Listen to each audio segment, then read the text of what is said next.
Hey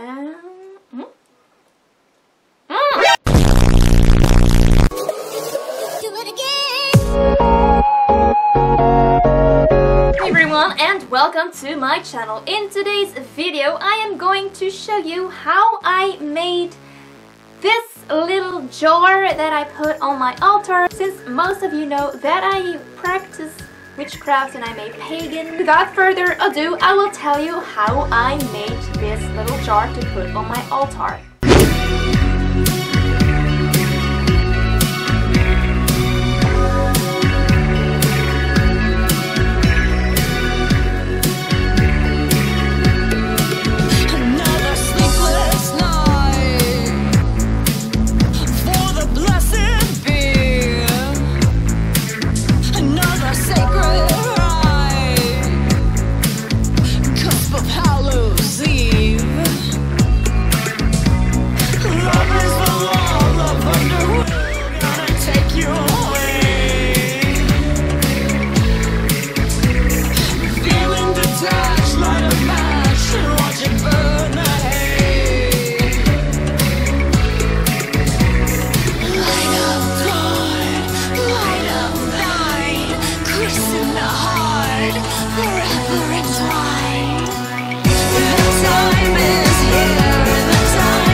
Jar to go on my altar. Thank you so much for watching. Don't forget to like this video if you liked it, subscribe to my channel, don't forget to hit the little notification bell since YouTube sucks and doesn't always put my video into your sub boxes. Don't forget to creep it real with me. My name is cindyk-hole and bye! Back from the dead.